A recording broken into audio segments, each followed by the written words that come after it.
Everyone. आज हम लोग कुछ शब्दावलियों पर फोकस करेंगे जिसमें गुप्त काल में भूमि राजस्व राज्य की आय का प्रमुख स्रोत था। प्रशासनिक कार्यों और कर निर्धारण के लिए भूमि को उसके उपयोग और माप के आधार पर विभिन्न श्रेणियों में विभाजित किया गया था। भूमि मापन की जो इकाइयां थीं वो बीजों की मात्रा के आधार पर डिसाइड की जाती थी। प्राचीन भारत में विशेषकर बंगाल और गुप्त साम्राज्य के क्षेत्रों में भूमि की माप वाप के आधार पर होती थी, जिसका अर्थ है उस क्षेत्र में बोए जाने वाले बीजों की मात्रा। इसमें सबसे बड़ी जो इकाई थी वो थी कुल्य वाप, जो उस भूमि को दर्शाती थी जिसमें एक कुल्य, जो कि एक बीज की माप थी, उतना बीज बोया जा सकता था। दूसरी थी द्रोण वाप, एक द्रोण बीज के बराबर बोने योग्य भूमि की माप को द्रोण वाप कहते थे।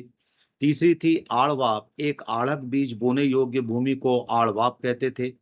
अगली इकाई थी पटक, ये भी एक प्रमुख भूमाप इकाई थी जो कि द्रोण वाप से बड़ी होती थी। अब हम लोग यहाँ पर भूमि उपयोग और उसके प्रकार पर फोकस करेंगे। तो पहली जो प्रकार था वो था क्षेत्र, जो कि कृषि योग्य भूमि थी।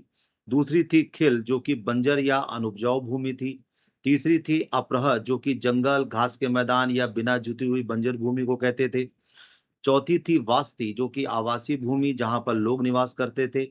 और पांचवी थी गोपटड़ सारा, जो कि चारागाह भूमि थी जहां पर मवेशी चराए जाते थे। तो इस तरीके से प्राचीन काल की जो ये शब्दावली थी उस पर आज हम लोगों ने कुछ डिस्कस किया।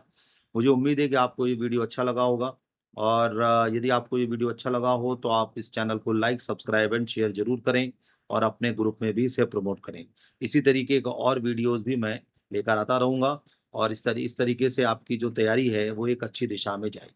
Thank you very much.